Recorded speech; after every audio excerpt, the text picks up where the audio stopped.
Okay, let's move into that next question. Who do you think I should ask next? I think you had two Yes, people in mind that you wanted to invite. yeah, Sandy Mamoli and Victor Sessan. And So this is Sandy, this is Sandy. and I lived she's from Nomad, I think, if I'm Nomad correct. 8. Is it So I worked with Nomad her. 8? Well, I Yes. knew her before, but I lived in New Zealand for 6 months. And I was actually a member of Nomad 8 for that short period of time. So I got to know her even more. So yeah, she was a friend before, during my visit, and afterwards. So, and she's a brilliant agile coach. That brilliant book is super popular. So yeah, great agile coach from New Zealand. So I think that's not on your map so far. Hi, today I'm talking with Sandy Mamoli. We talked about competing in the Olympics, how diversity is hard, yet when you have a shared dream, it really helps to overcome any difference. Hello everyone, and with me I have Sandy. I forgot to ask how to pronounce your name. Sandy. I forgot the last name. Malomi, is that? Very, very close, Mamoli. Mamoli. Damn it. Yes. Oh, it seems that I have forgotten it the last times to ask it. And Sandy, that's rather okay, but then the last name. But anyway, you're here, and here let's show this immediately on the screen. And I should change it a little bit. So I'm in Belgium, in Ghent, and you're in Auckland, in New Zealand, if I'm correct. And so that's all the way traveling to the other side of the world. And so that's, that shows us already that that this is a long distance call, and the long distance call is in here in Belgium. It's 9:16. And what time is it in Auckland at this moment? It is actually 9:16 too, but at night. So for me, it's in the morning, and and where it's interesting, I just talked before that. I have been talking with Craig Brown from Melbourne this week, and then it was his morning and my evening, and here it's the reverse. So yeah, and my father used to say that if you put a hole in the ground in Belgium, well, you end up somewhere between New Zealand and Australia. I'm not sure if he said New Zealand or Australia. For me, there it looks like very close. Of course, if you just look on the map, it's not that close, but yeah, a lot closer to each other than Belgium, at least. So Yes. welcome, Sandy. Thank you. And it's still a 2.5, 3 hour flight from Auckland to Australia. And there was this funny thing about 10 years ago when people decided to make an Earth sandwich. And it was actually someone in Auckland and someone in Spain.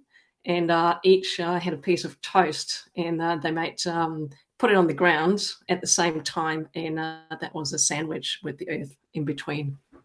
Wow. I didn't hear that story. That's a kind of nice thing.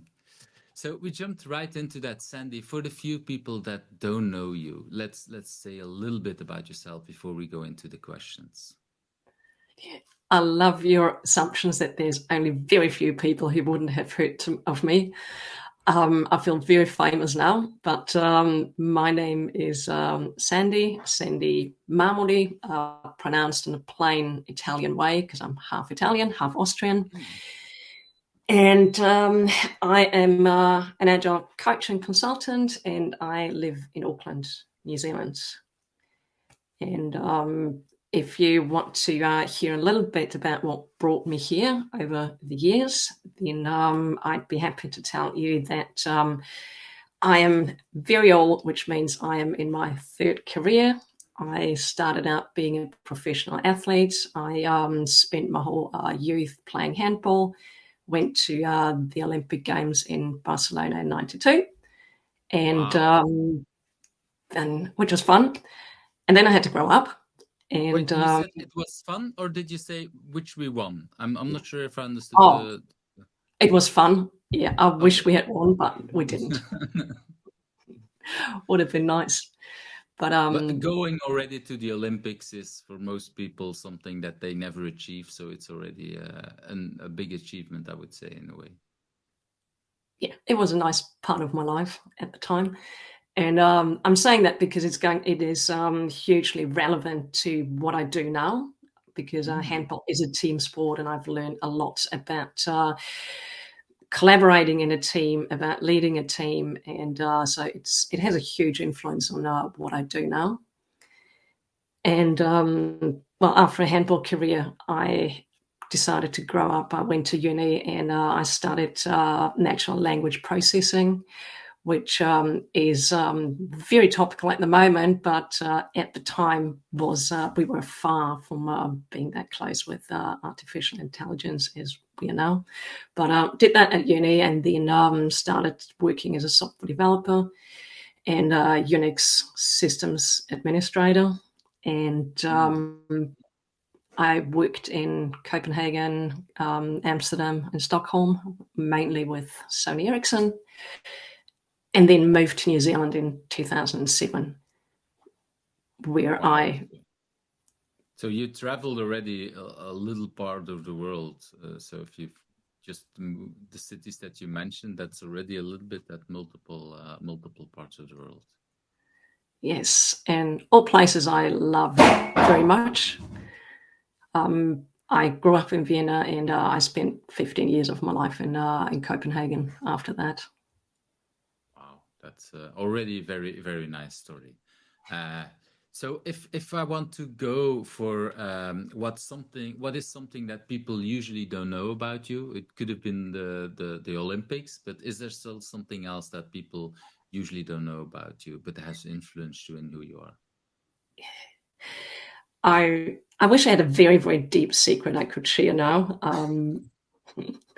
I don't, because I think having a professional sports career was the thing that few people know about me, and that has influenced me the most. Because things that I learned there was the importance of purpose and goal setting, and how to collaborate with people, and how you can collaborate with people. For example, if you have a shared purpose, even if you don't like those people, that you don't need to be friends to collaborate, I think, or I've experienced that. That's interesting. And I also want to go a little bit, if I'm correct, or the way I think it is that, okay, you play handball, probably with a team, but then for the Olympics, you go with your country. So these are other people that are sometimes in competing teams, but now you have to work together. Is that correct? A correct way of seeing it? Yep. It is, and that's actually a really, really interesting thing you bring up. There's a tension, like people you sometimes play against, you can also then a few weeks later collaborate with, and that's something professional athletes can just do. It's not a big problem. And I think that for some matches you want to show your vulnerability, and you want to show, hey, look, today basically I might be injured or whatever, so my left hand is not really good, and I tell you because we want to win the Olympics, or we want to win the thing that will help us go to the Olympics. But then the next week we play against each other, and now you can abuse it by things like that. So there's that fine balance. What do I share with my teammates and what I don't share at that level? I assume that. Or am I reading too much into these things? I think what you're saying makes complete sense, and it makes complete sense, but it is actually not like that, because if you're in professional sports, then you are so far on the edge. You're so far at the edge of your performance that you can't even think about holding back and what you show of yourself. You just go for doing giving your very, very best. And while so you're giving show your vulnerabilities to your teammates at that time, because that's the goal at that moment. Yes. Yep, you do. And I really find it interesting when you talk about the importance of goals, because I would assume as a team, there is already a goal. We want to win that match and we want to do it. But even there, that explicit goal setting is important. That's what I hear you saying. Yes, it is. And it's goals, and it's shared dreams that you have. And I think that is so important, because that's the thing that makes you want to work together. That's the thing that makes you want to collaborate. And then if you really want to do this, then you can cope with any diversity, because that's not the important part. Because let's face it, diversity is hard. It's much easier to work with people like you.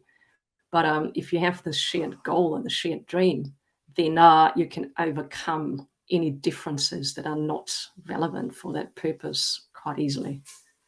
And I'm trying to move that kind of thinking into our work lives.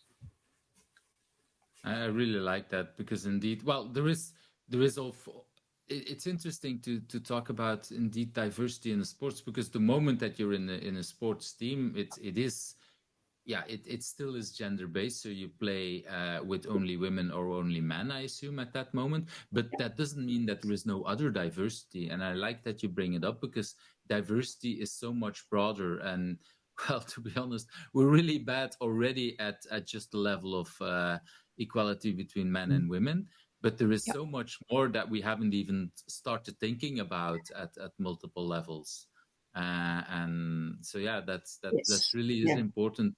And yeah, sports is probably one of the places where it shows the quickest. I mean, okay, like you say, I might not like this person, but that doesn't matter. The goal is that shared dream, and we want to win. And at that moment, that thing is what counts. And going over it. That's thank you for sharing that. You're welcome. And I really think sports is a great equalizer, and it might not be diverse in terms of gender. It's also not particularly diverse in terms of age or ethnicity, because you're on a national team. But I've played with people who, I know, I'm an atheist, people who are deeply religious, people who are homophobic. I'm gay. And people who have had upbringings that are quite different from mine. People who come from the countryside. I'm coming from Vienna, a city. It's really, really different backgrounds and different levels of intelligence. And I think you have that more in a sports team than you have in our workplaces, because we all roughly, like intelligence-wise, within a same band.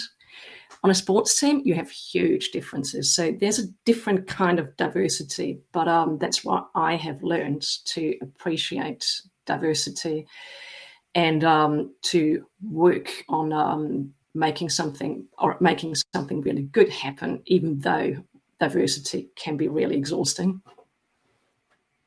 I really like the examples you give about religion, about, well, actually also the fact that the homophobic and gay, because I've seen, if I listen to the news for sports, it's like, okay, there's almost officially no gay football players, which of course statistically is completely rubbish, or for whatever strange reason people might think that gay people would not be able to football, which is of course completely a strange thing, but people don't dare to speak out. Was that easier for you in your career at that moment, or was that also hard at that time, if you want to talk about it? I think it was even worse at the time, because that were like the early 90s, and society hadn't come as far as it had today. I was lucky. Was also the moment that people were afraid of AIDS, and they were thinking like, okay, that a lot of things were going on there. People at that time, if I remember correctly, shaking hands with the gay people might give you AIDS and things like that. So being in a sports team with a gay person, that could bring up these kind of feelings. Did that happen to you? Not knowingly, probably did, but I have been lucky. Like, I've never had any problems with it, neither in sports nor my family. And it is, in a way, it's quite easy, because it's very black and white. It's right and wrong. It's black and white. It's not nuanced. It's I'm gay. I'm not damaging anyone. I'm not causing any damage to anyone. So I know I'm right. So I don't have to doubt myself or have a nuanced opinion. So in a way, it's quite easy. But I can imagine that growing up, I mean, I know a few people also in my family that talked about growing up not having role models and not knowing anything about other people being gay, and so really doubting themselves when they were, I don't know, in their teens, something like that. Was that easy for you in that environment? Talking Mhm. specifically in that environment because you talked so much about Yeah. yeah, the team part about it. And I assume that sometimes we see this also in software teams. So I was interesting to see if there's something like that for you, because now it looks, yeah, in your age, you like, okay, I've completely dealt with that, but maybe that was harder earlier. Yes, it was definitely harder earlier, and I think it's less me who has changed. It's more society that has changed, that has made it easier, and I think that's great. I have, compared to other people who are gay, I think I've been very, very lucky because I have not faced much adversity. In terms of role models, I think, yes, that would have been great. But you do have some in sports, and even though it's not official, if nobody talks about it publicly, you do actually have quite a lot of role models. And I think that's where there's a huge difference between a women's team and a men's team, because women do have role models and know about other gay people. I think it is really hard for men because, as far as I know, there's no one who's openly out or even like out within the world of sports, or was at the time. Wow, that's yeah. I don't know that these kind of differences, but yeah, the person I was thinking about, but she's a little bit older than I am, or a little bit, probably about 10 years older, and she didn't have any role models at that time, or at least that's what I understood. Anyway, we already dived really deep into this, Yes. so thanks for sharing all of that. Let's move to that second question. If you had not been doing what you've been doing now, do you have any idea what would have become of you? And you already talked about, well, 3 different careers. Was there anything that was that you need destined to become when you were younger? That's something else, or Well, the first thing that I wanted to do was play football on the Austrians on our Austrian national team, but the men's team. I was about 10, and Dad explained to me that I couldn't, and I spent a week crying. Then I wanted to be the president of the United States, and then Dad kind of explained to hard if me, you do, you need to live there and be born and a few other rules? yes, exactly. So if Arnold Schwarzenegger ever becomes president, I'll be really angry with my parents. So couldn't do that either. And but on a more serious level, I come from a family of doctors. Like everyone in my family is a doctor. So the default thing for me to do, if I wouldn't have been, if I hadn't thought about what I wanted, would be just go to uni, study medicine, and be a doctor. And I chose And was not that to. also expected from you? Because you say it's kind of normal in your family. Did you have any, well, pushing is maybe a little bit hard, but was that the normal expectancy? It would have been the default, but Mhm. not something my parents would have pushed at all. Like we had the rule: if you want to be a plumber, as long as you're a happy plumber, that's super cool. Go for it. Mm. So not Just not not the a problem. president of the United States, just not that. Exactly. Yes. Yeah. But yeah, I think I chose not to do medicine because everyone's doing it. It would have been Mm. too easy. And the other Too thing easy. that Too yeah, easy but as an example, but I'm laughing because it's you make it indeed sound very easy. Where for most people, like medicines, like that's way out of my reach. So it's interesting that once you're in a family immersed with people who are doctors, that it sounds like this is easy, where it still is a lot of studying and a lot of years and hard work, I would say. yeah, but Like, honestly, I think it's like you don't have to be a genius. It's just a lot of knowledge. But you don't have to be to have a super high IQ, like applied mathematics or something. It's something that not everyone can study. But I do think everyone can study medicine, from what I know. Wow. Okay, I'll tell my daughter. Yeah, go for the easy option. Go for the I mean, it's easy a lot of option. work. Go for become a doctor. But it's interesting because indeed you show and you have some inside information that some of the things are really hard studying, and you need the brains to really completely understand. And what you say is this is a lot more studying where you get to have to put a lot of things in your head, but maybe you don't need to be that smart. It's a different kind of thing. And of course, and a plumber is then again something else where you need to use your hands much more, and you need to have other knowledge, but probably a lot more eye-hand coordination than a civil engineer need to have. So it's interesting just to think in that kind of way. So thanks for showing that other insight, because I would never have thought about a doctor being easy. So you show a part of it that's easier than applied mathematics, for example. So thanks for sharing that. But I interrupted you. Go ahead. Oh, I'm not sure easy was the right word here, but it's something that I think you can get through with hard work without being a genius. But yeah, the reason I chose not to be a doctor is like, even though I find the field really, really interesting, is that Dad would have helped me. He would have helped me with a career. He would have pushed buttons, and I wanted to achieve whatever I was going to achieve by myself, without having any advantage, without having anyone opening doors for me. And I don't know if that was a mistake or not, but I chose it, did not want that. Yeah, I can definitely see that as a child, that you really want to say, "Oh no, leave me alone. I'm going to do it on my own."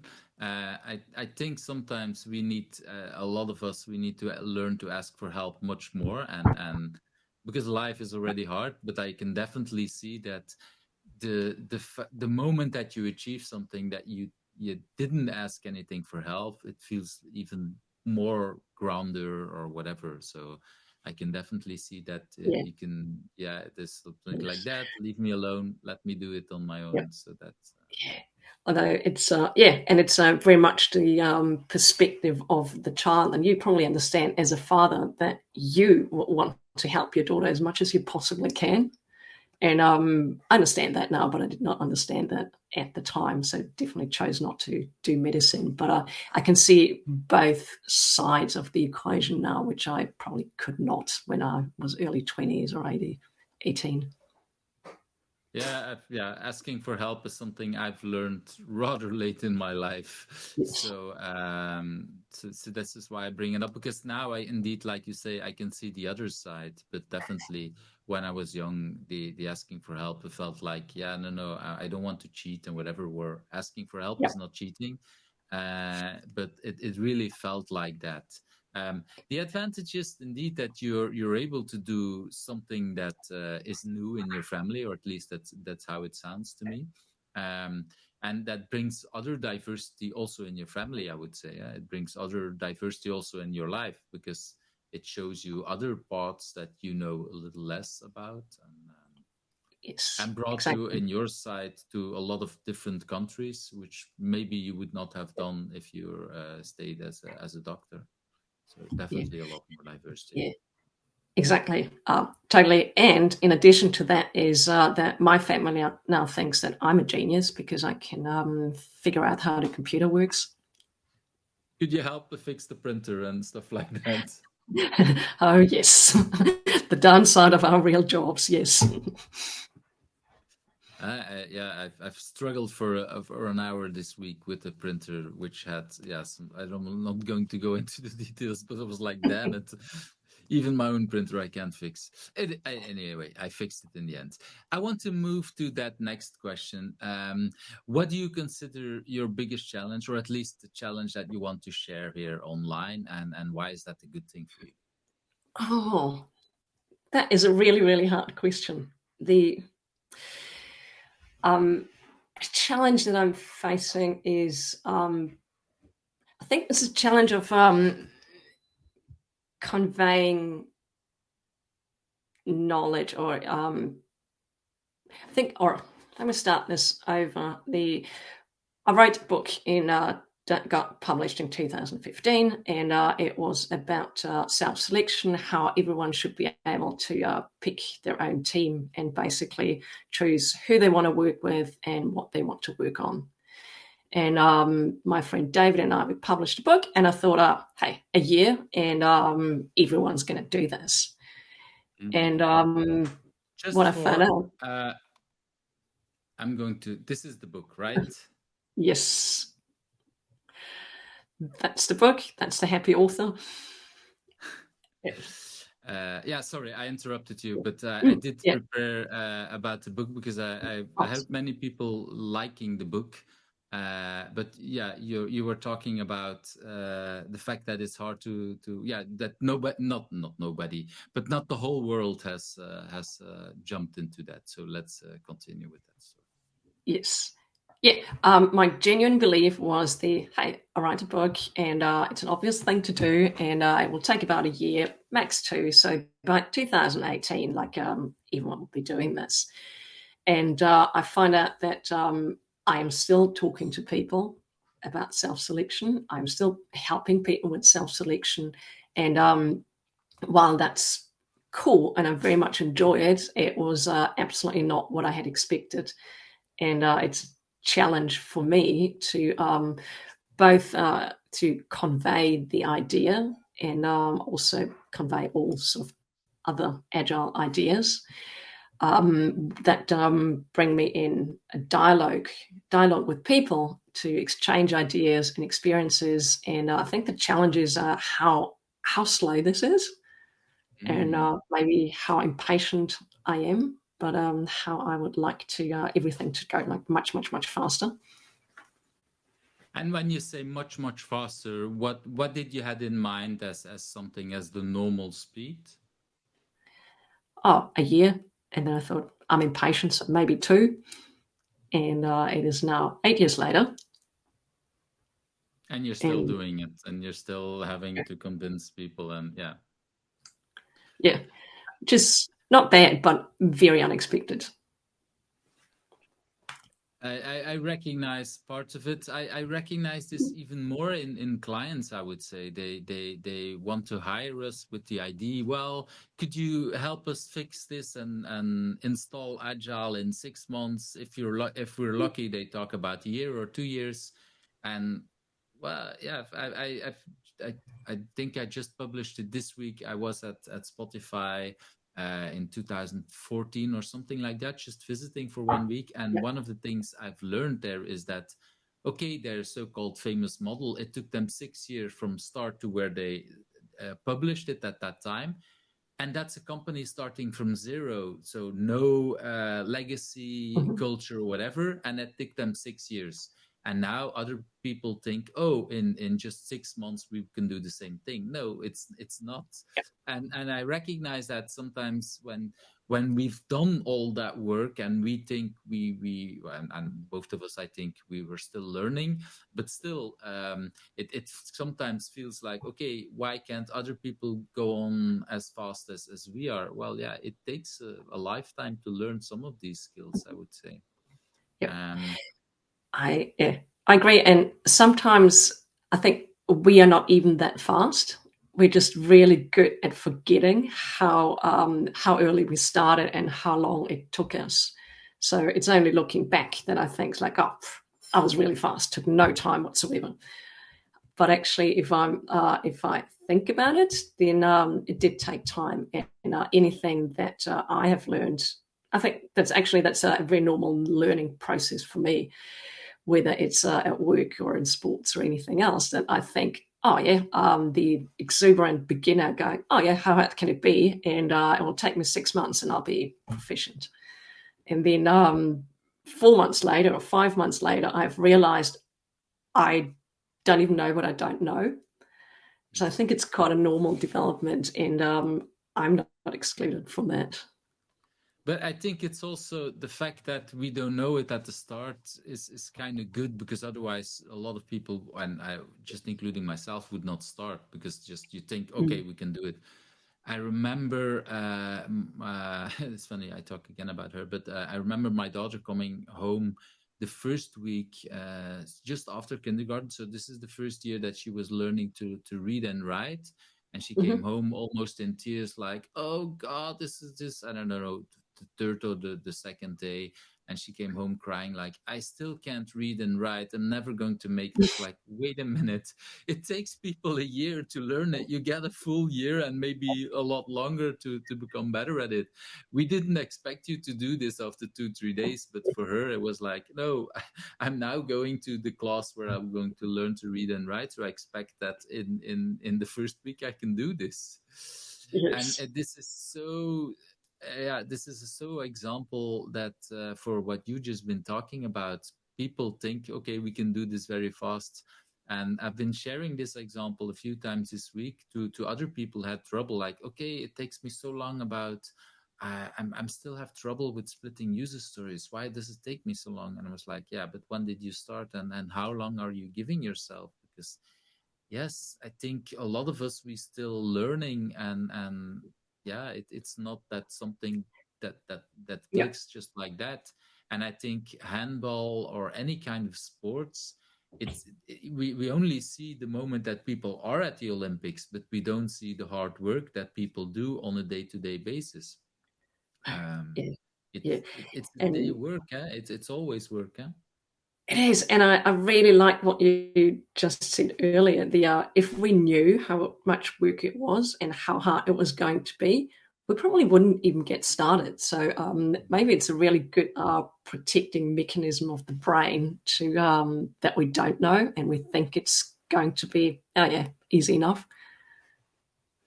Yeah, I think Maybe it's starting part medicine of is that. not. Yeah, but maybe that is indeed the thing that I like that you say it as a kind of protection. It's that our brain protects us from knowing, and that probably gets us into much more, or at least trying to get into much more. Um, so, and the second part of that question was, why is that a good thing for you? If that impatience and anything that is around there, what's good about that for you? I first thought it's actually a really bad thing, and I should really work on it, and I should be more patient. And it's good for me because it's learning for me, and I'm pushing myself to get better at this. But at the same time, now after the conversation that we just had, I'm changing it. Oh, maybe it's good that I'm not patient, because it would stop me from starting new things, because I would know how hard they really are. So I'm not sure whether that's good for me anymore or not. Well, I think there is also part the fact that your impatience. I assume that it could help you understand some of your clients who are the same, have that same impatience, because you share that desire. Is that a good assumption, or is that not helping? Yeah.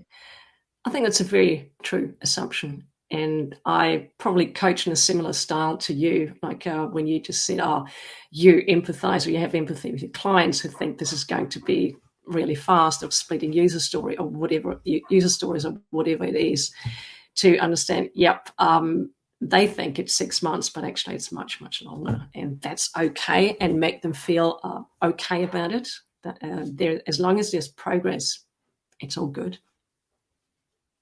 And is progress always going up, or is there moments that progress are going down in a way, in the sense that, because that's movement progress, is it always going up for the people that you see? Not at all. So if you're talking about learning new things, I think learning is not linear. Whichever skill it is, it's not linear. There are plateaus. There are jumps, and sometimes it's going down. You have to change a technique, or you have to change something where you actually go back to the basics, and you're slowing down, and you're getting worse at what you're doing, because you have to take something apart. And like write your requirements in a totally different way, and you're not proficient yet.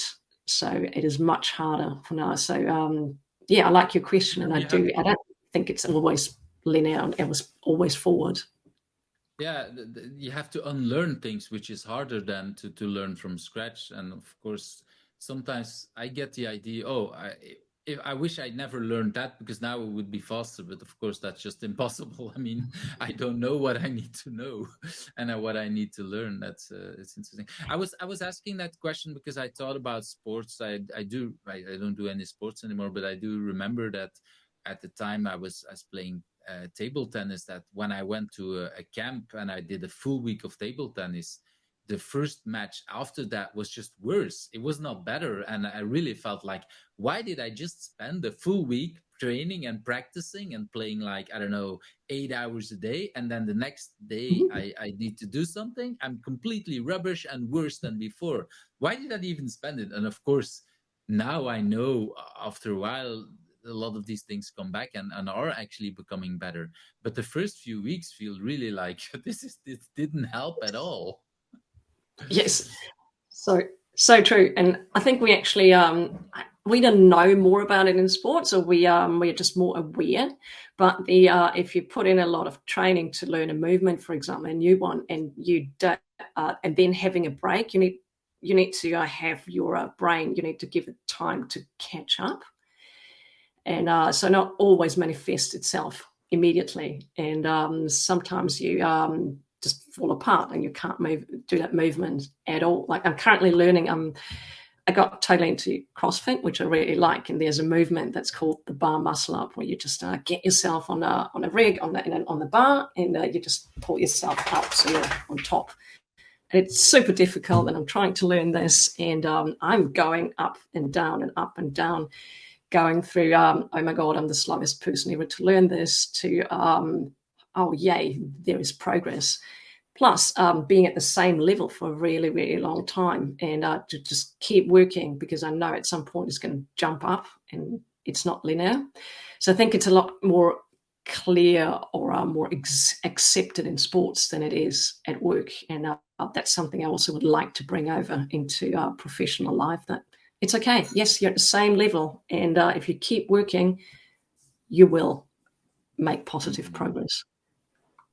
I really like that, because I didn't think about that up front, and I just remember that from sports, but I never thought about that in business wise. So it's really interesting to think about that. And like you say, in sports we know much more about that. We feel it's also probably kind of easier for trainers to help you, because the progress is learning user story splitting. Well, it's always a different kind of thing that you need to split. It's a different environment. So I, as a coach, might not know your business, so I can't help you in the same way. Where a trainer, that for CrossFit, your body is probably more or less the same as the other person that is trying to do it. Your strength is a little bit different, but I assume, that there's a lot more of that they can help you with and do. So it's interesting to thinking about it in that way. So thanks for sharing that, because it brings insights. This is why I like this about these conversations. It brings insights to these things.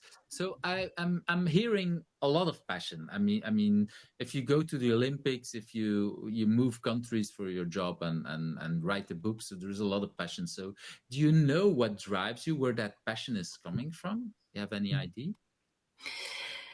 I was actually thinking about it, and I think there's two things. Like I have a very fierce drive towards independence, to doing what I believe is right.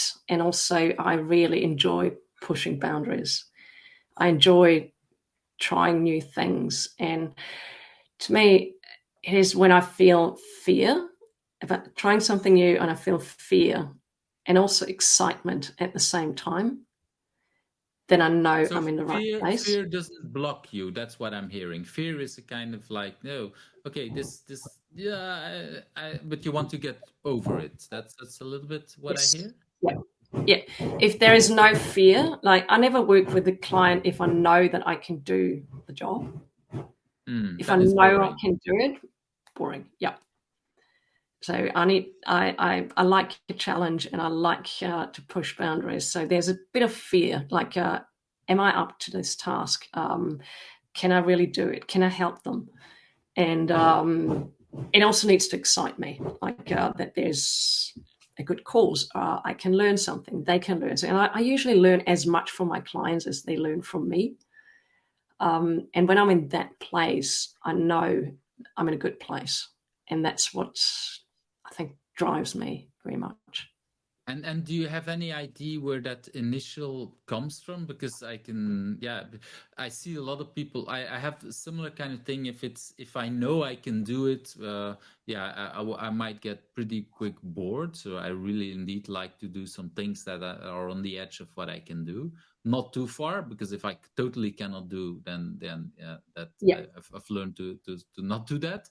But that edge that like, I think I can do it, but I've never done it. But that kind of place. But do you know where that comes from you? Do you recognize that earlier in life or something like that?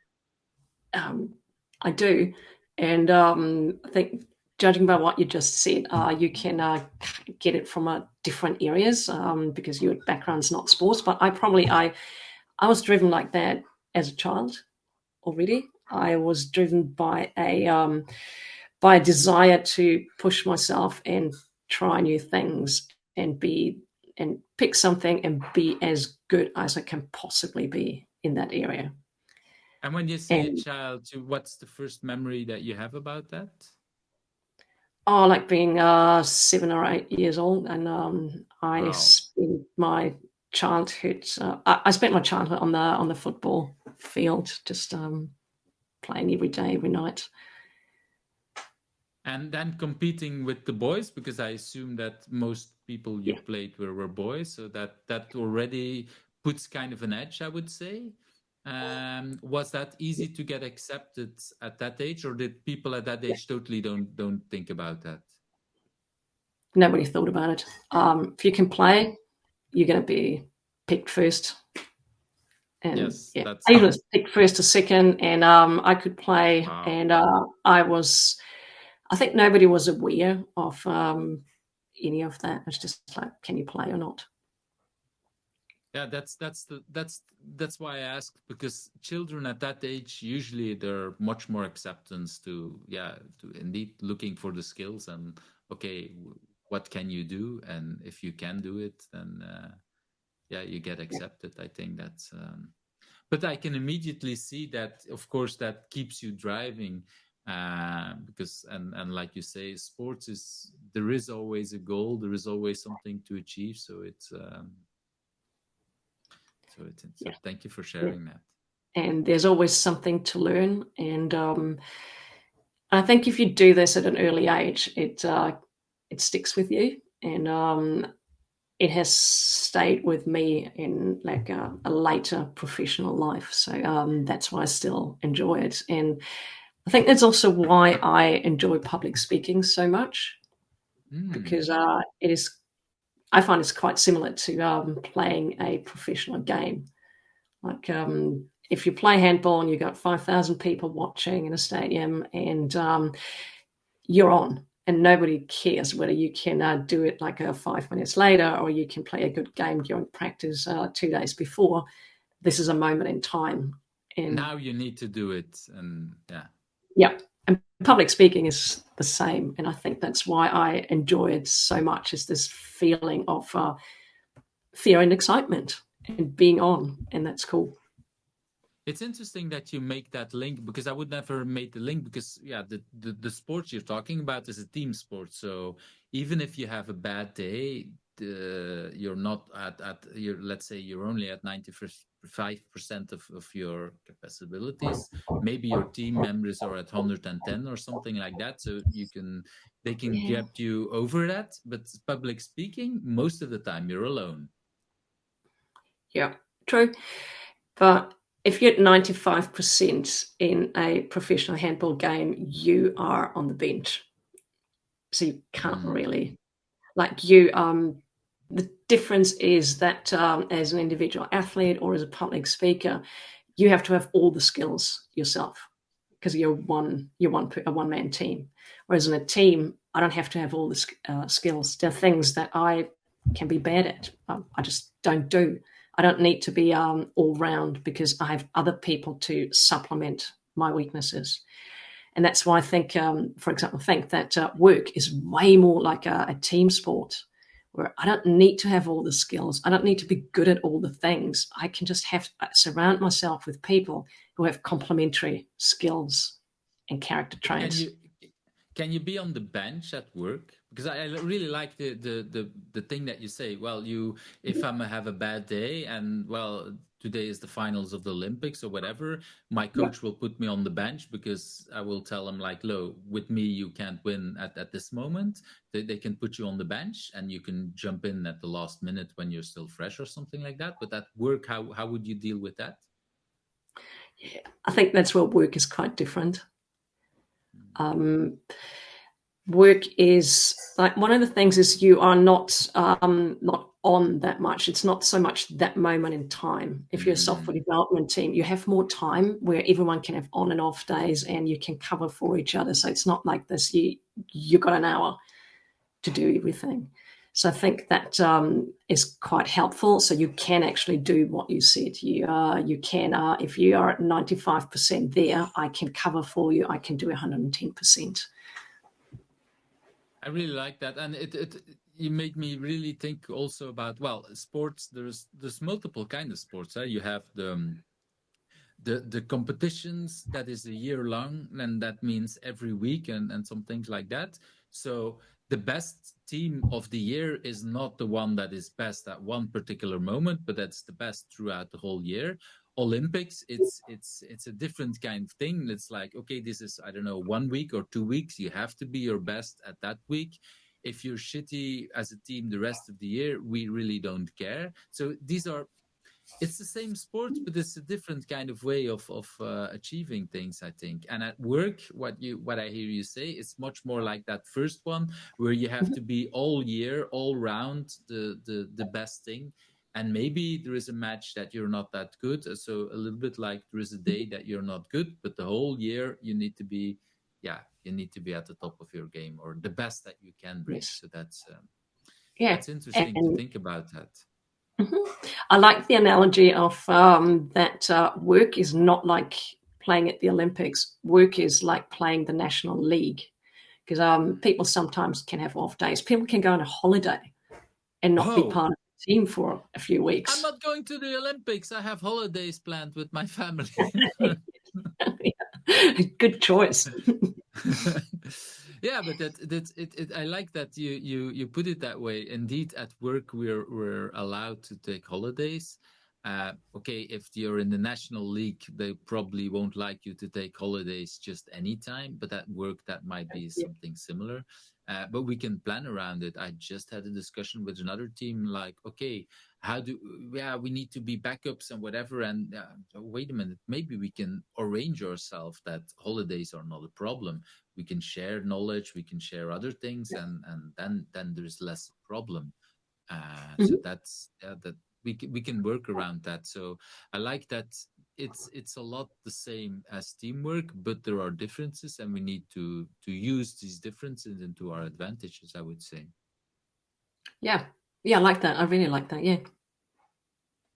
Okay, we talked already about some achievements that you had, but what do you consider your biggest achievement so far? Biggest.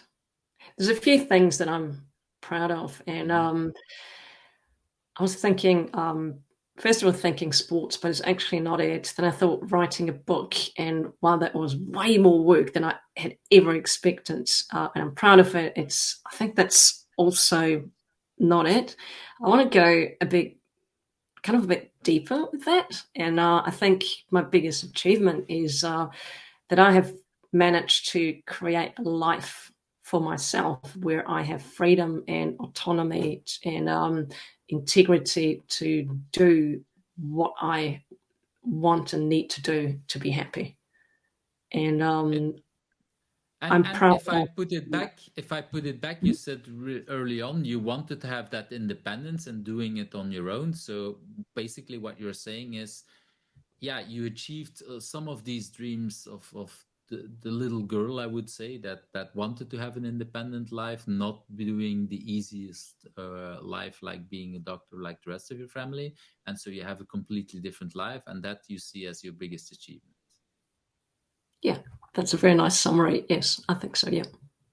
I really like that in the sense that I think it's so much more indeed than just writing a book, and I'm explicitly saying just because I know how hard it is to work for a long time on a book, but what you're explaining is even longer. I mean, it's a lifetime. It's about understanding what you want in life, and let's face it, we think at our 20s that we know what we want in life, and then you're 40 or later, and then you realize, no, I totally didn't know, and I will be happy if I know by the time I'm dead that what I really want. It's these things are changing, and I like that you put it like, okay, staying with who I am, and that who you are is now totally different than a 10-year-old version of yourself and whatever, but keep figuring it out, because you said you really like these countries, you moved to multiple countries, and you realized, oh, okay, been there, done that, maybe there's something else for me, and still keep figuring it out. I really like that as an achievement. And it also means that it's achieved, and it still is a lot of work, because you need to continue working on that, I hear. Yeah, it never ends. It's I maybe interrupted you, but I really liked the essence of what you said there. It's I think it's a nice goal for a lot of people to look at that. Probably none of us at our 60s or their 20s would think about that, but I really like that. Early 20s, like we knew it all, didn't we? But I also like having it's not a goal, but it's a vision for yourself, and I like that it's something that we need to keep working on, because even though you have achieved that, it's a moment in time that we've achieved it in.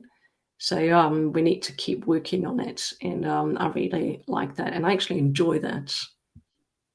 And do you do that actively? Like, I don't know, sit down every X time and say, okay, Sandy, now I want to think about more dreams, more goals. Do you actually do something like that?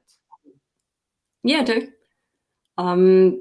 What I've found over the years, my values haven't changed, my vision hasn't changed, but what I do to achieve that has changed a lot. And I do, anyone who's agile will probably hate this, but I do this on a yearly basis, where I have a vision for the year, and I do it in January, and it works for me. And yearly works for me. Yeah, well, it's on the longer scale of lifetime. I mean, I've seen people only think about it once when they were young, and then chase it for the rest of their life and not thinking about it. So if you do it then once a year, it is already a smaller chunk. There were moments that I did it more when I was taking a holiday. So during the summer, thinking, okay, where do I want to be in 5 years? Thinking about it, and not really as 5-year plans, not detailed, but indeed taking the time. Yep. Do you do this on your own, or this is with? Do you ask help for these kind of things, or is it completely just sitting by yourself? I do it on my own, and I also do it during the summer holidays. For us, January is the long summer holiday, and oh yeah, I didn't think about it. Oh, yep. this is interesting. By doing it, yeah, for me, summer is indeed July and August, and of course in New Zealand, that's January. Yes. Oh, damn it! I didn't think about that. Thanks you for adding that little nudge to that. So that's interesting. So yes, we'll probably do the same thing, and I do it by myself, but I do share my goals very often. I discuss them, but I tell my partner sometimes, and I have, and I usually discuss with my friend Paulius in Lithuania. Mhm. Okay, and when you say discuss, this is not just okay, this is my goals and here you know it, but it's more like a real active, like a half a coaching, or how should I see this discussing? It's not coaching. Like I don't think I have done that often enough that I know how to do it, and I have also had like as an athlete, you receive training in mindset and goal setting and so on. So I have learned this how to do this, so I know what I'm doing, but I do ask for feedback. But you learned it. So this is interesting because you mentioned it casually that as a professional athlete, you trained in these kind of things. Yeah, this feels normal these days and age, but you're talking about years ago that you done that. So at that time, you received already some training. So basically, this is a skill that although it feels normal and to you and you can do it on your own, you didn't learn it on your own. You were actually helped at that time to do these kind of things. Yes. And I'm sure there are or things have progressed since then, but early 90s when sports psychology and this whole mindset thing started in professional sports, and everyone started experimenting with that. That's it. So thanks for sharing, because I think a lot of us, we do that. I was not coached at that level. Well, I didn't go to the Olympics for one thing, but I've been looking for help here and there over the years, and it's interesting to see that even in sports, they were thinking about that in the 90s. So that's it sounds logical when you think about it, but I never thought about it. So thanks for sharing that. And I think it's actually really cool, or you know that you're onto something good if totally different areas of life, different fields come up with the same ideas. So I usually take as there must be something to it. Yeah, well, I've been saying for a few years, so back when we started with agile coaching like 10, 20 years ago, people like, why would you need coaches? And we're like, wait a minute. But in sports, we have been professionalizing sports and adding managers to sports teams because they need to earn money. We can do the opposite. Why can't we just add coaches to the other kind of teams? And we should learn from the different ways of thinking. And like you say, so if there is I don't know how that person was called, but if it's a person that helps you to set goals at that level for a professional team, sports team, then to go to the Olympics, maybe we need to look for different kind of things in our IT teams and other kind of things. And it feels that a lot of what we're doing is similar to that.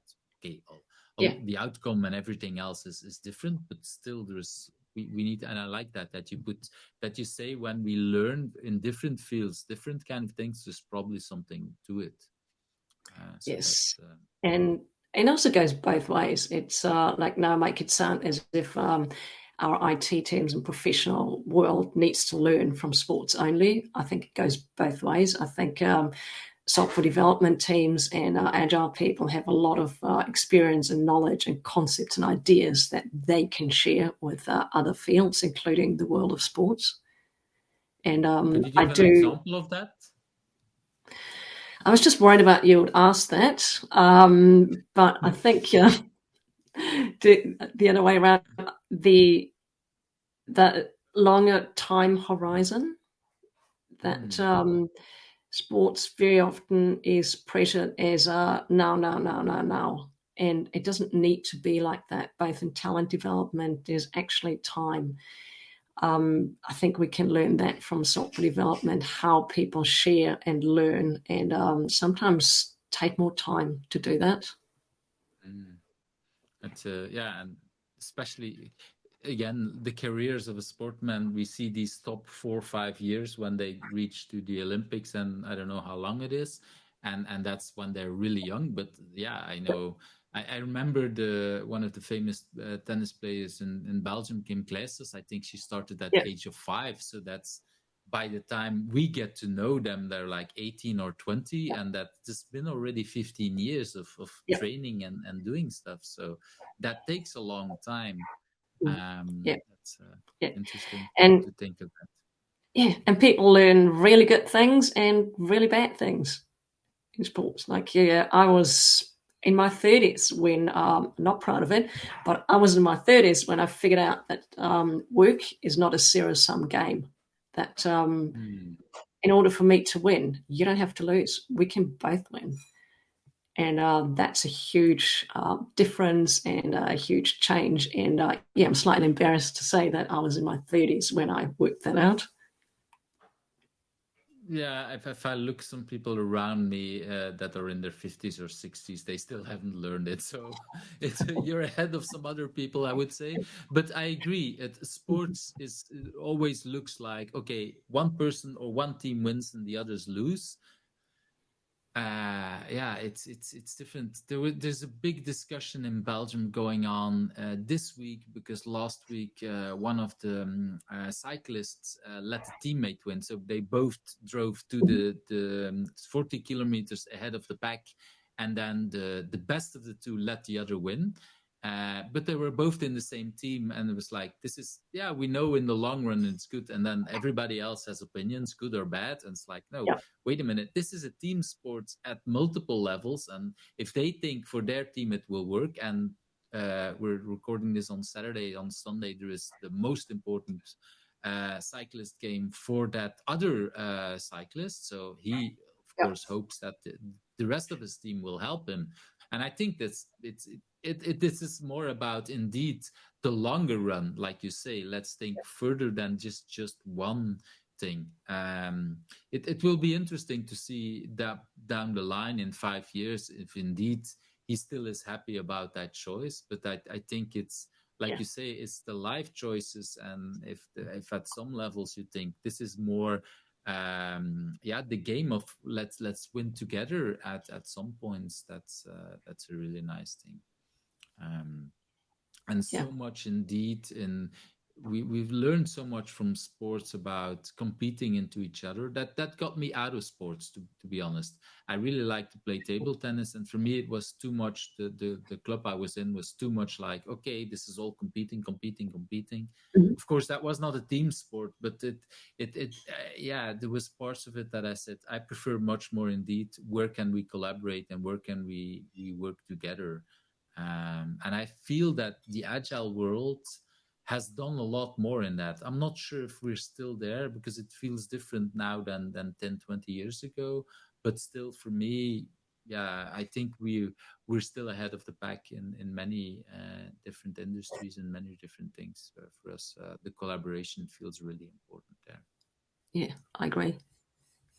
Okay, let's move to another thing where I think you have some things to do. So is there any personal agility tip to share? Is there anything you do that you think, oh, this might be interesting for other people to learn? I think there's two things I want to mention. And one is I think if we all collaborate, if we all share, we're all better off. And we don't need to worry about there not being enough for ourselves.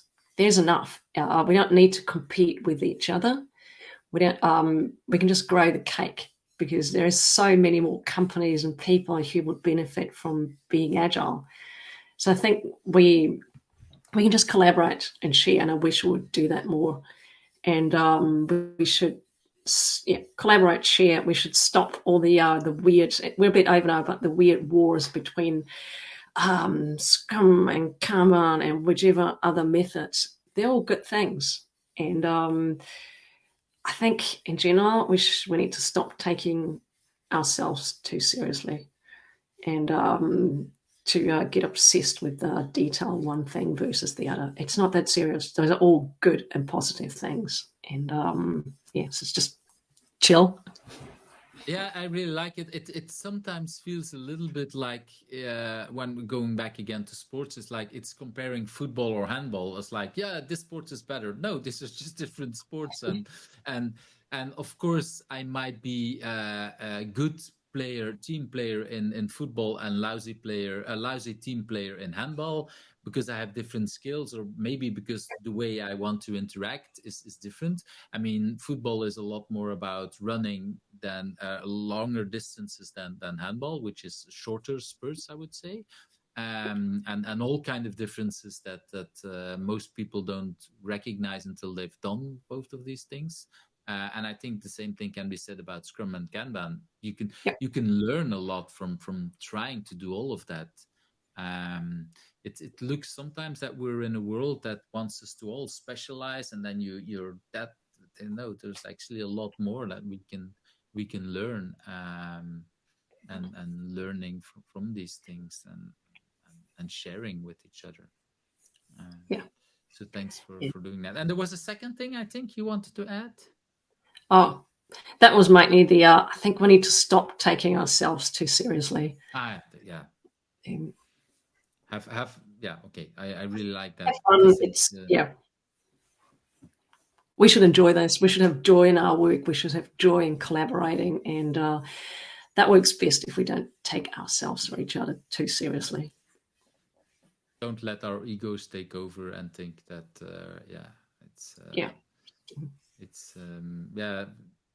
I sometimes it's a remark that I remember when I do something silly that my kids say, okay, you're crazy. I'm like, yeah, thank you, instead of, okay, I need to be whatever that they're thinking need to be, because that's a little bit the thing.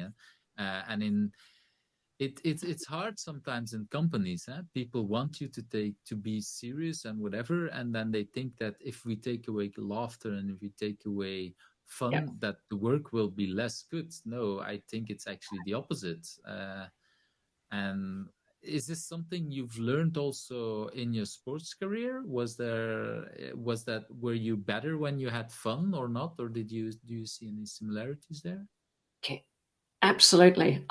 If you have fun, if you love what you're doing, if you are free from pressure, if you're not paralyzed by fear, then your performance just goes up.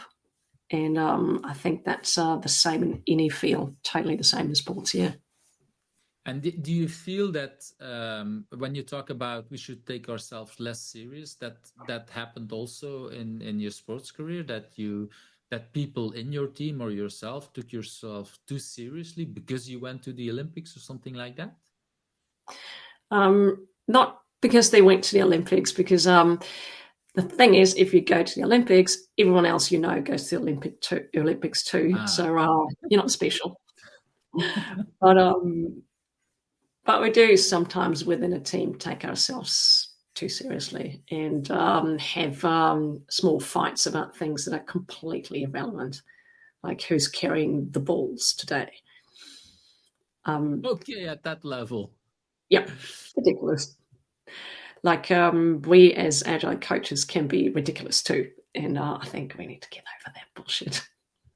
Yeah, who yeah, okay, I can definitely see who carries the post-its or some things like that. That might be who's definitely see that. I like the analogy who's taking the balls, because I can imagine that in a team that it might feel for whatever reason really important, but you probably 10 years or 20 years later don't remember which person carried the ball at which game. And if it's probably more about the fight that happened before or after than about the actually carrying. So that's yep. And so that's taking ourselves too serious. Thank you for sharing it, because it shows a little bit other kind of dynamics that we have in teams that people might not realize. Of course, if you know a team and if you look from a distance to it, then if you see them playing on I don't know, on a television match, you might see, oh, this person is carrying the ball, that means this or that. Okay, then you know that. But for most of us, we totally don't care. I mean, we just want them to win and to act in whatever way that is there. Yeah. So thanks for sharing that. Like software development teams or any teams, it's made out of people, and people are messy, and that goes for professional athletes too. People are messy. That I really like that. It's we sometimes think it's not, and messy can go good and bad. Like you say, having fun, it's not always predictable, and it can be messy, but that's the positive messy, but it can be messy in fights and everything there. So thank you for sharing. I want to move to that question about remote working, because if from what I understand from New Zealand, well, you've been working with people from like you said just before, from Vilnius and things like that. So you have colleagues in other parts of the world. Did you do a lot of that before COVID, for example? Were you working with clients a lot remote before that, or did you just start there? Vilnius is actually not remote work. That is my friend Polius, who used to work at Nomad 8, who moved back home to Lithuania. So that's a person who's present. But I actually thought about when COVID happened that, this is a great opportunity because I can now have clients all over the world because it's just a Zoom call away.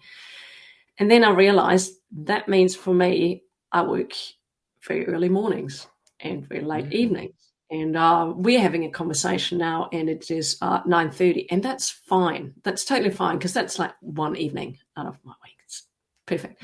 But if I had to do this like 2, 3, 4 times a week, I did, and would get really tired of that. So I work locally, mostly, maybe Australia, but I work locally. And so I want to stay locally. You also work physically with the people, or do you still work remote at that moment? Both, but it's always people where I work in a hybrid way.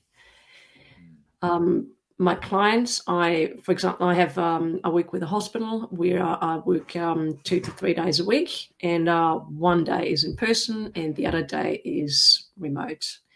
But my experience is that if it's 100% remote, it is really, really hard. Mainly because I find coordination is easy enough when it's remote. Collaboration is difficult. And I also find the way, and maybe it's just me, but the way I coach is I don't always have meetings. I need to have random conversations that I engineer where I can see that person is going to the kitchen now. So I might happen to go to the kitchen too and just going, hey, how are you going? Without having this to be a coaching conversation. So I need to establish those relationships and having those conversations. So and remote, that's kind of hard. You can't just bump into someone remote. People always know that. That's the kind of thing. Yeah, it's always a meeting. So there's a purpose, which is why working in a hybrid way works really well for me. 100% remote doesn't work for me. And I also don't want to do 100% at the office anymore. And so when you, I'm looking also for tips. Or is there anything that you've learned in that period that helps you with the remote or with the hybrid work? And especially the hybrid, it might be interesting because a lot of people want to avoid hybrid. But I think when many people talk about hybrid, it's a hybrid meeting where some people are remote, some people are physically. Here you're talking with hybrid, like sometimes remote, sometimes in the office, but not about the combination. Is this correct? Yes, totally. Yeah. Not a mix, but it's it's binary, either on or off, in person or not in person. Which is actually something I have learned, that hybrid meetings, I hate them. I think they are not a good experience for anyone. 100% remote meetings, fine. 100% in person is fine too. What I've learned recently is having more understanding for leaders and managers, because there are lots of people in New Zealand who ask their employees to come back to the office, say 3 days a week. And many people's, including mine, reaction at the beginning was, you don't trust people. You need to learn how to trust people. You need to let go. What's wrong with you? Until I realized that's an assumption. I don't actually know. So I started talking to leaders across several industries, friends of mine who are like the New Zealand Retirement Commissioner and a few CEOs, and he said, well, the problem they have is not that they don't trust people, but it's that they don't have connection. So they don't want control, they want connection. And they can't get connection because if you're the CEO and you want to talk to someone and all of a sudden you're reaching 4 levels down, many people just go, whoa, why does the CEO want to talk to me? So in order they to can't bump into you in the kitchen or in the elevator or anything like that. So, yeah. As a CEO said to me, I can see if you're crying. I can see if you're having a shit day. If I see you in the kitchen and in the elevator, I can't tell online. I have to make a meeting, and I can't make a meeting because I'm the CEO. So really, I want connection. So I think that's something we need to solve together. It's not just something that only leaders can solve or only using it, people can solve on their own. I think that's a shared problem where I can understand both perspectives. And do you think there could be tools or other things that could help in creating these kind of things? Because I'm thinking when you talk about remote work, I agree, and I find it very interesting because if you look back 15 years ago, everybody was saying the same thing what people are saying now about remote, about what people are now saying about hybrid. They were saying about remote. People said remote completely doesn't work. And so now I see that, like this conversation, it's actually possible to create some connection and to do some of these things. And so we learned it, the tools have become better and things like that. So do you think that there is anything that could help us in other ways that need to be solved first, or how do you think about that? I think the tools have advanced so much in the last couple of years, and I think that's absolutely amazing and that's absolutely awesome. I'm still waiting for holograms. That would be really cool. But apart from that, I think we have what we need to make this work technically. However, I think there are so many companies that put barriers in place.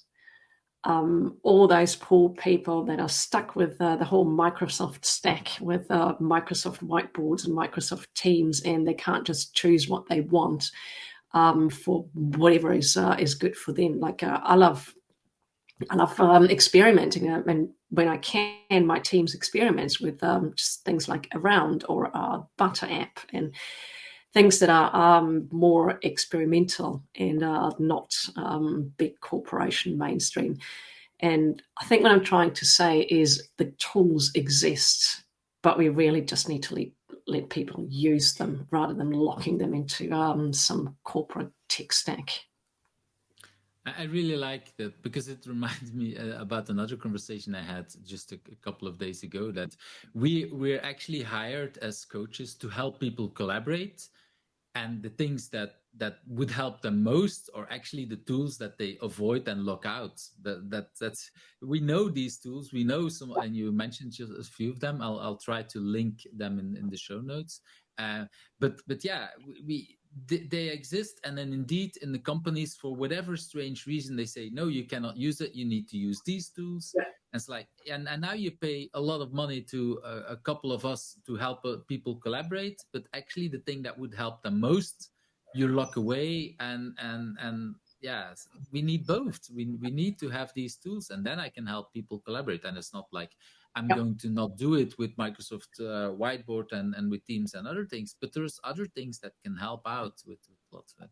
So thanks for sharing that out, because indeed, sometimes in large corporations, people think that these tools are the only thing that are there and feel frustrated. And some say they think this is the only thing that exists and they make the best of it. Sometimes they're frustrated with it, but the world is so much bigger. So thanks for sharing that. I do think personally that the tools can still become a little bit better. For example, I think it was with Diana Larsen, we had the idea for breakout rooms. One of the things I miss in a breakout room is when I have multiple breakout rooms, I don't know where the conversation is stalling or where it's, and if I'm in a team room, I just have to look and I see, oh, they're stopped talking, or they're having a fight, I can go over there. So it would be nice if I can see in Zoom or in Teams, if I can see in a breakout room, okay, there's a lot more noise there. There's the noise has stopped there. Things like that might be interesting for me. Do you have any other things that you think like, oh, that could be a handy thing? Yeah, there's two things, like like in Zoom, I do, when I run online courses, I do watch the breakout rooms because you can actually see if there's activity, like if someone's microphone is going, you can see who is talking without overhearing what they say. So you can see activity, and I quite like that. And the other tool that I really like is butter.app. And that makes it possible to observe all your breakout rooms at the same time. So you can actually see people, and you can listen to people. So it is actually possible without, okay, because it's a name that I knew, but I haven't used it, so it's interesting. Yeah. So the example I give actually already exists. That's interesting. It exists. But I also find that, or I find like we're going to tell people about it, and that we can hear them, that we can see them. So because it can be super creepy if they don't know, but it's a really good tool, I find.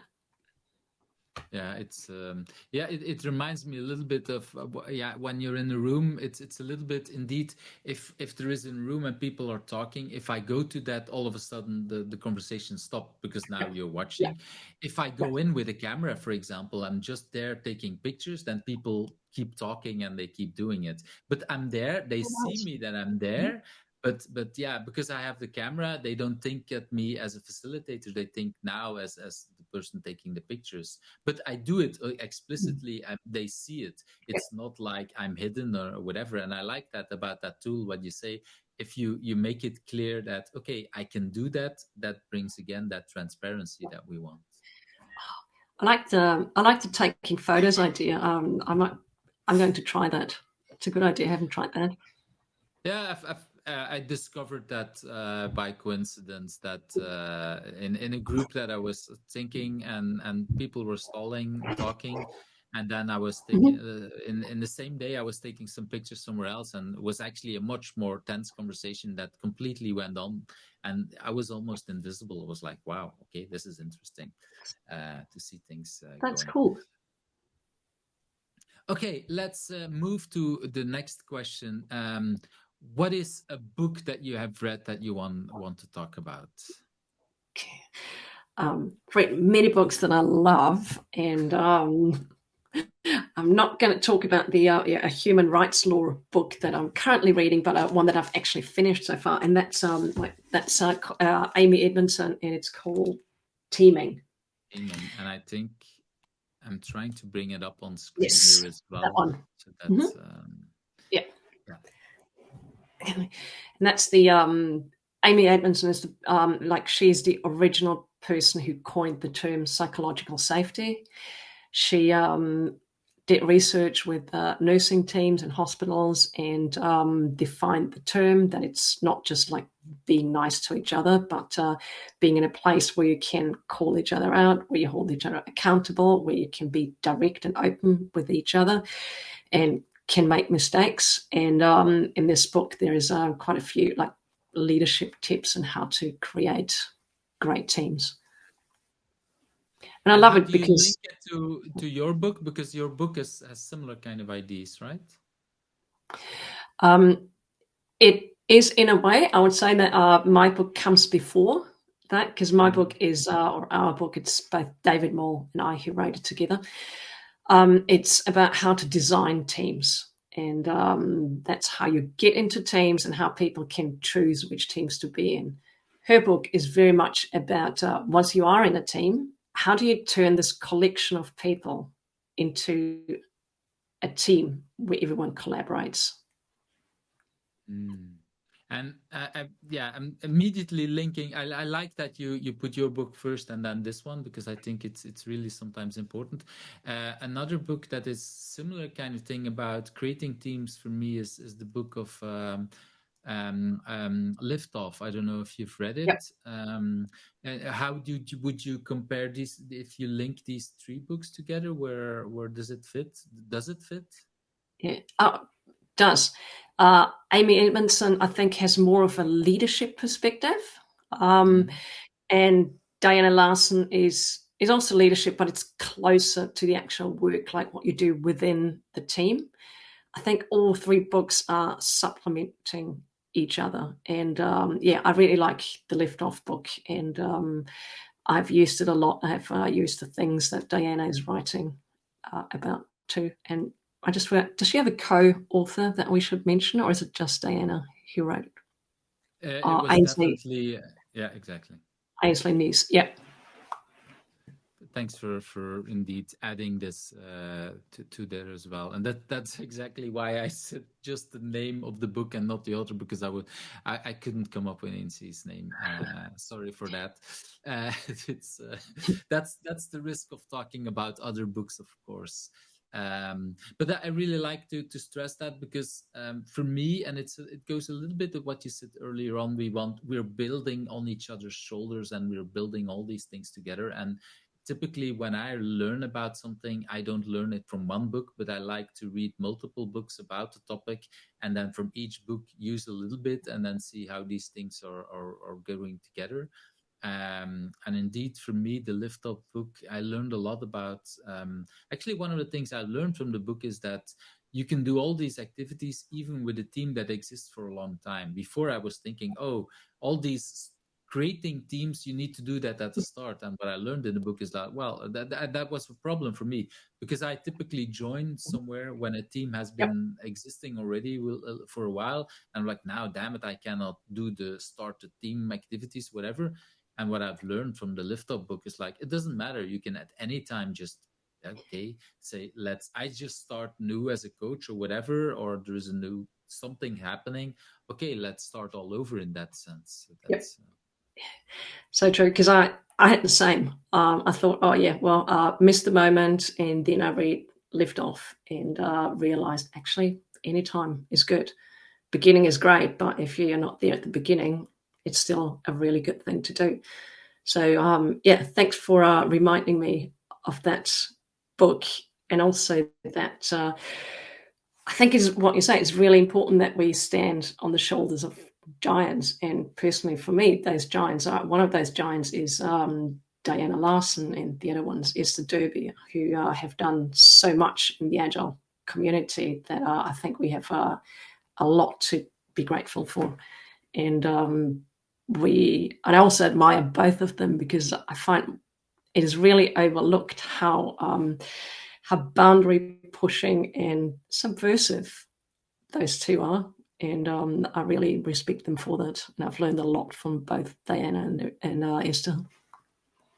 I completely agree. This is, I've interviewed them already, both great interviews. Yeah, but it's just so interesting what these people like Diana is working also a long time inside the Agile Alliance that not many people knew, that they just know the books and the talks and whatever. But no, it's not just that. They've actually done a lot of that work.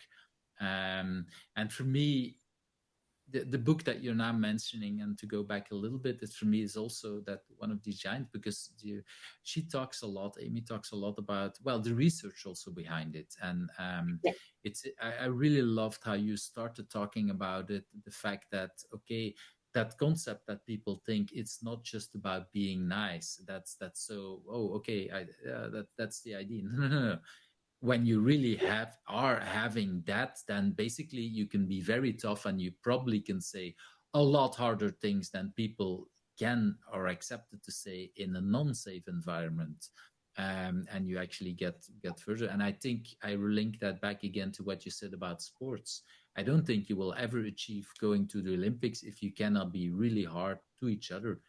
Again, in a safe environment, you need to have created that environment. But it's so important to do that. And this is why I wanted to link these 3 books, because I think all of these things are important. And okay, sometimes when we do, I don't need to know all the science, but it's good to understand it better to help out people.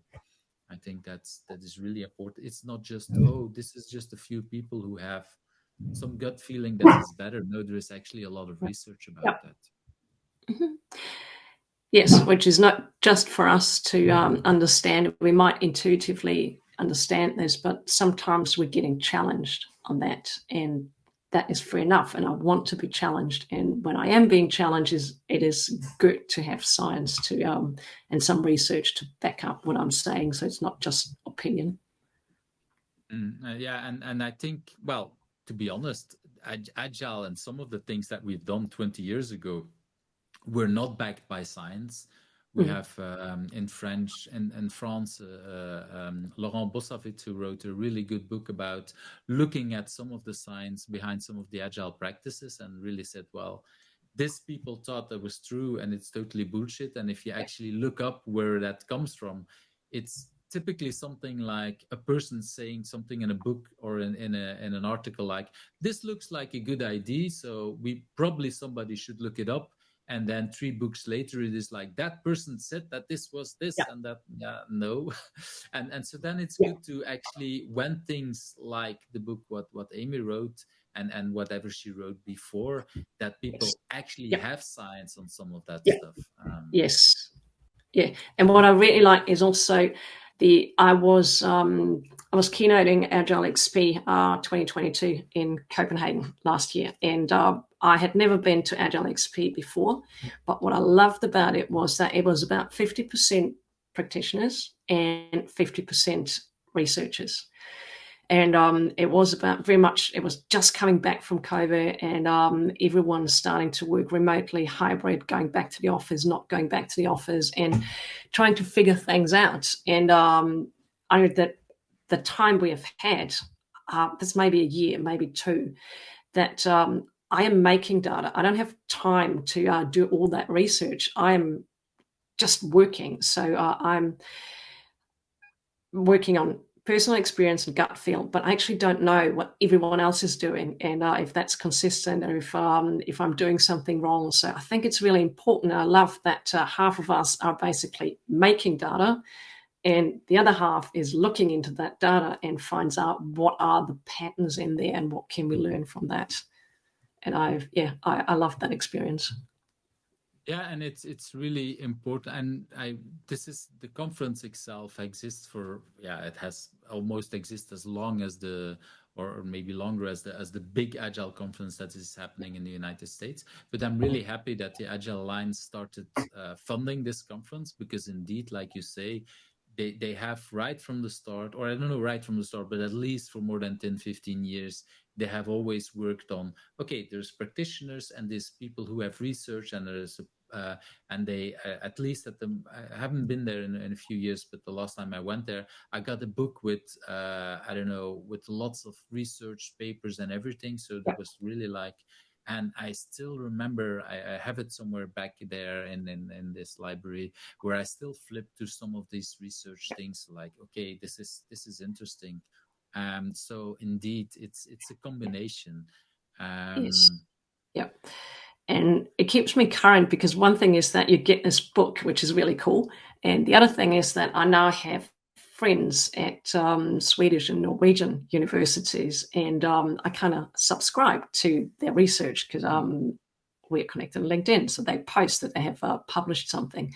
So it keeps me up to date in terms of what their research is doing. And I think it's, like we started out this part of the conversation, it's really important to have that research and to know about it. So thanks for bringing that up. It's a side note, but I think it's really important, and it is a really important conference. At this moment, I'm not planning to go to much conferences outside my country for multiple personal reasons. This is one of the reasons why I do all these talks online, to keep connected with friends and meet new friends. But definitely XP is one of these that is on my list when I go back to going in person in other countries, to go back there. It's one of the things that I really like about that conference. Yes. I want to move to that, for me, one of the most interesting questions. What question do you also think I should ask you, and what's the answer? Because, the others, I like the questions, but I just invented them. So is there anything that I didn't ask that you think I should ask you, and what's the answer? I actually wrecked my brain a little bit about this, and I was trying to come up with something, and now I feel a little bit bad, because now I'm like the people who can't give any constructive feedback.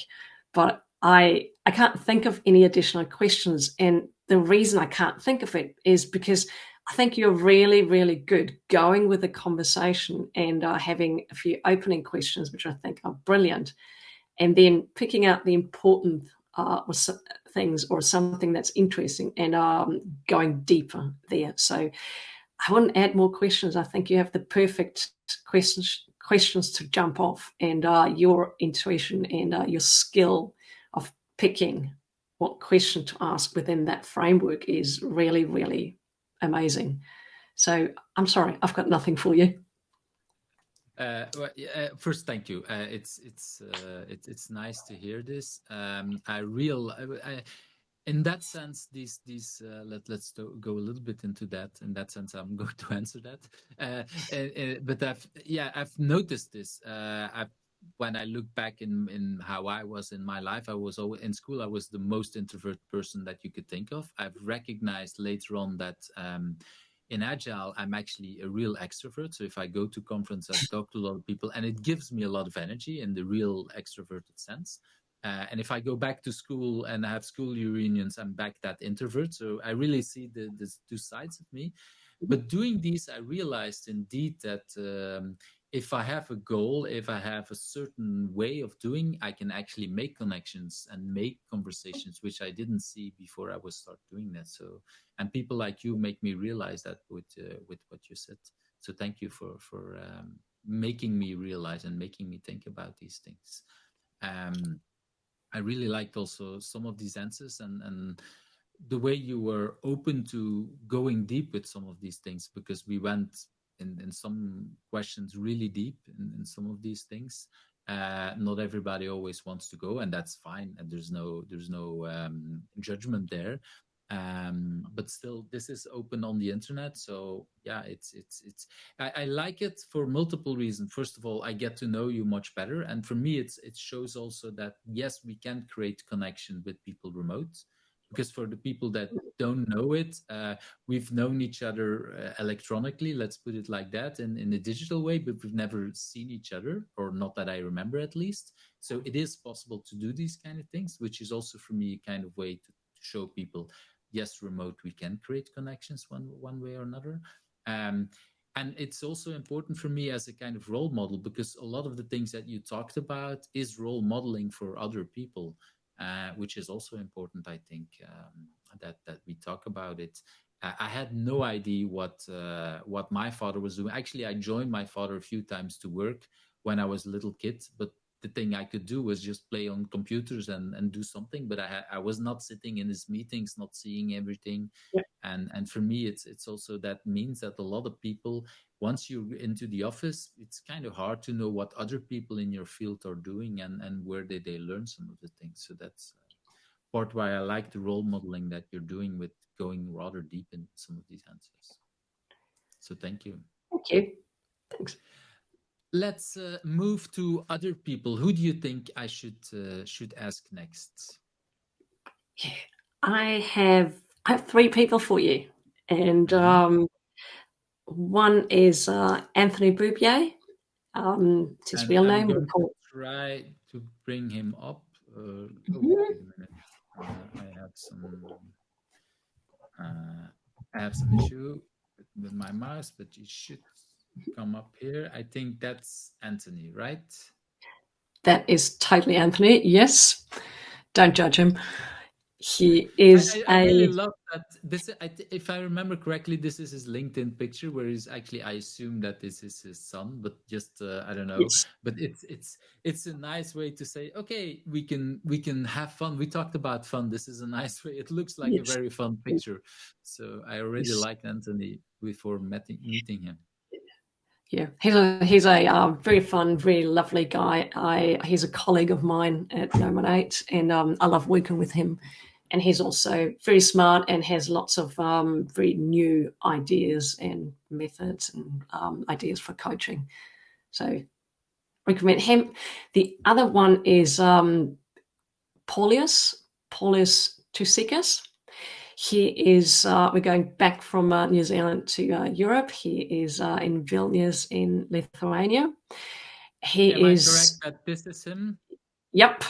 that's him. He is my I call him my self-improvement friend. I do goal setting with him usually, and he is very young. I think he's under 30. He just turned 30, and one of the biggest talents in the agile world I have seen ever. Wow. He's amazing. And yeah, and the last person is Shane Gibson. Shane is going back to New Zealand. He's located in Wellington, and he does a really yes, that kind of looks like him. That's well, not this picture, but it's what he's using on LinkedIn. So yeah, I really like again that people use different kind of ways to show themselves. We talked about fun and other things. So for me, it's also like, okay, people use different ways to make them sure. And at the same time, it's important what you say. It looks like him. I want to, before you go into that, I want to say a little bit.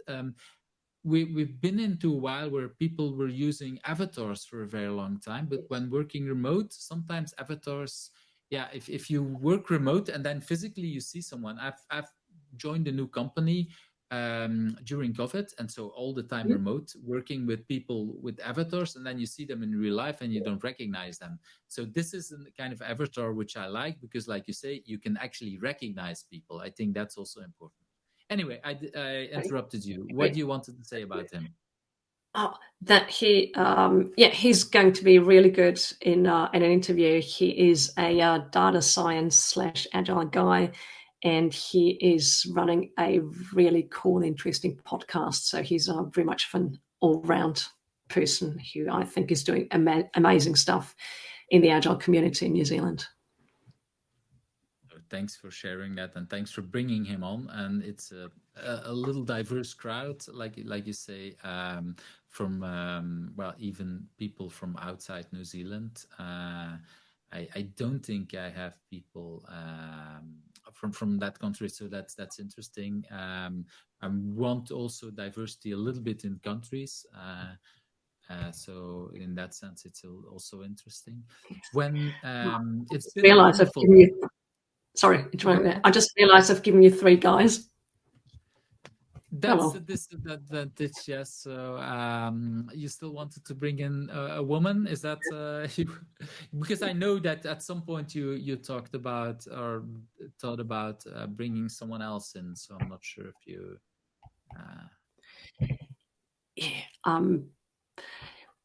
Yeah, I can actually Sam Lang.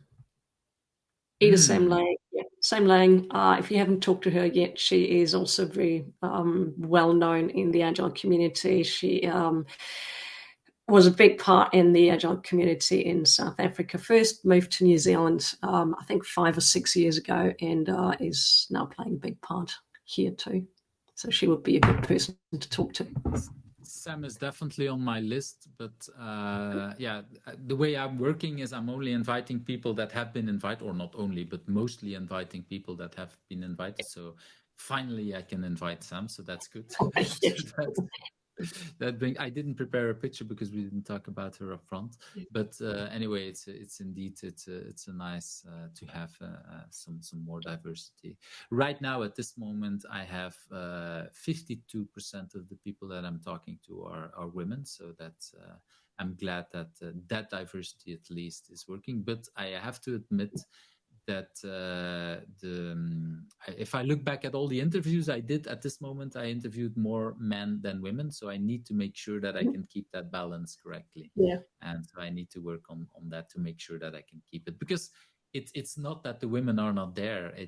They're there. We just need to make sure that that I schedule these conversations with these people. Yeah. Okay. And Sandy, I don't know if you go ahead. Yeah. I don't know if you find that too, but we are organising a conference every year, and it's at least 50% women. It's quite evenly distributed. But what we find is when we ask the men, they immediately say yes, and when we ask the women, it takes way longer before they say yes. They say yes too, but it takes longer. But for a month or so, it looks like we have a male-only conference. Do you find that? I have the exact same thing. When I invite men, most, and not all of them, but most, like, okay, finally you invite me. Why didn't you ask me earlier? And when I ask women, it's like, yeah, I'm not sure. Do I really belong? Because I see this. I'm like, yes, you were invited by someone else that thinks you belong, so I assume you belong. And I'm not going to say these conversations are better or worse. It's not about that, but they definitely belong. And but yeah, I recognize that. And I would say it's even worse with non-white people, and then both men and women. So the women, for example, like black woman, that might even take more energy to invite them and to have these kind of conversations. So it looks so much as to, yeah. And when people organize a conference and they say we can't find them, I understand it, because it takes a lot of work. It doesn't mean that they're not there. It means that you need to ask more and be very specific and explain. And there's multiple research and everything, so people can find it. But it's just like, yes, it's possible. And yes, as an organizer, you need to do a lot of work. That's the thing I did wrong. So I have a book version of this. So I originally created the book version of Who's Agile, and Sam, for example, that we just talked about, is in the book. And my idea was originally to have indeed 50%. And I was very naive, inviting 50% women and 50% men, and I ended up with 30% women and 70% men, because men by default said yes, and all of a sudden I had too many people and said, okay, I stopped, because and it's even worse that if I just look at countries and everything, because there was way more Western European or Americans than other kind of countries. And of course, my network is not that big in others, because I haven't visited all these countries. So I need to do a lot more work, and it's possible. And I have enough friends that help me out. And just like you said, we talked a little bit about diversity before we started out. And in the end, you ended up with first three men, and neither you nor me, we thought about it until we reached that conversation. And then it's like, oh, okay, wait a minute. And so it's very tempting to go into that and to do that. And so we need to work hard on it. So I'm glad that you still brought in a woman to have that kind of thing, to make sure that we do it and add the little parts, because people don't always realize that this is what's happening.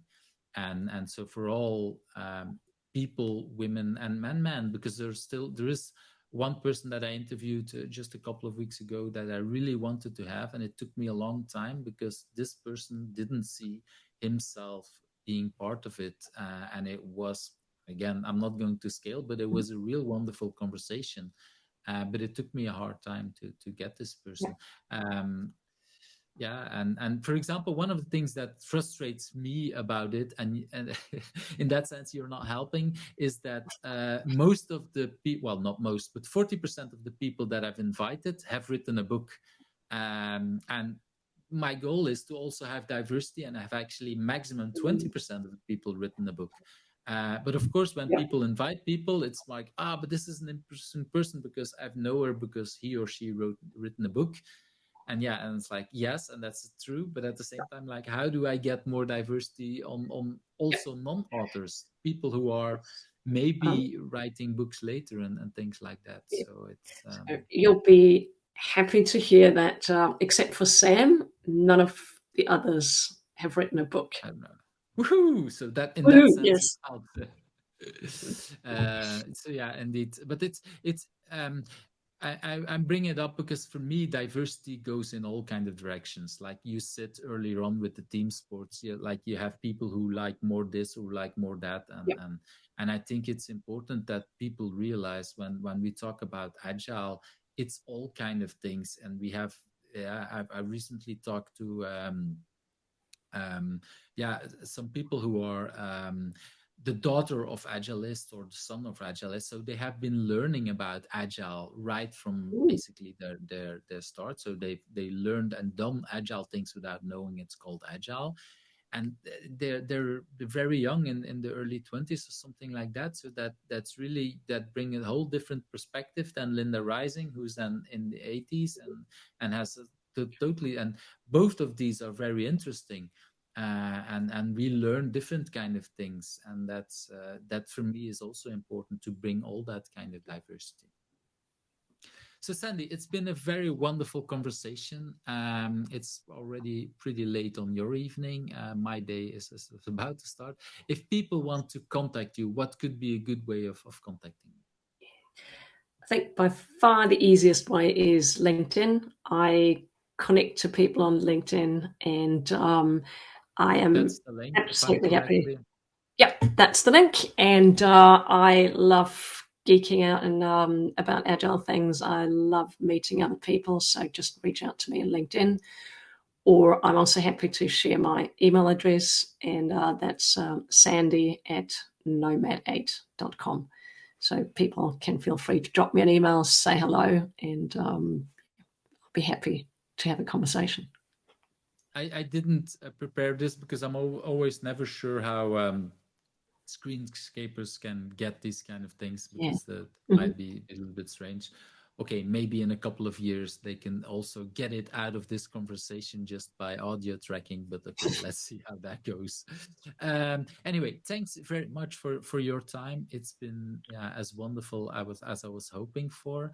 I'm really happy that we can do this across the world. It's been a wonderful way of reaching out and touching with the other part of the world, even if it's on a Saturday. So I'm really happy that you wanted to take and make that time for this conversation. So thank you very much. Thank you very much. I really enjoyed our conversation, and I feel I've made an agile friend across the world. I'm very happy about that. I'm happy about that as well. So thank you very much. So thank you.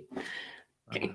Bye. Thank you for watching Who's Agile, where the stories of agilists come to life. I hope you liked today's interview. Subscribe if you're not subscribed and want to get to know other agilists.